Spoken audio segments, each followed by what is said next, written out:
Hi, this is Mark. It's June 23rd, 2020. Just a quick update on my hydroponic garden. Everything's doing awesome, real awesome. Look at this lettuce.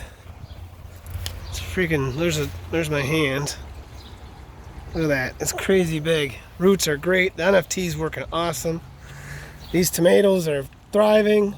Pepper plants are doing good. I think the tomatoes, I got too much stuff in here for sure, but the tomatoes are kind of taking over, which I slightly expected.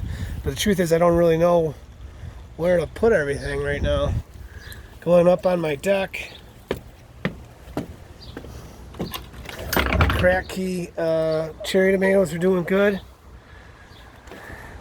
Nice, big, healthy. I keep an eye on that. With the heat we've been having, I got a lot of evaporation in the sump and in my crack key systems.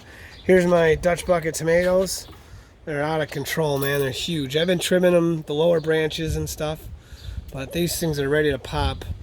I've been really good about coming out here almost every day and training the branches through the baskets. If they get much bigger, I might have to build some sort of a carriage system for them. But yeah, it's doing great. And then real quick, I'll just do my dirt garden.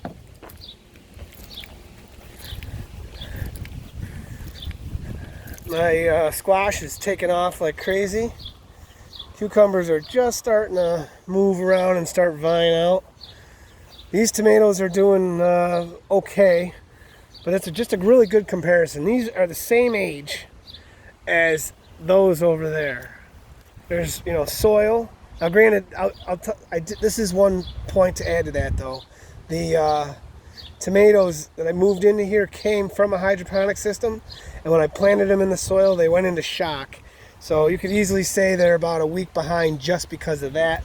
But I still think that if I had started from soil, this system is just out of control. It's just working great.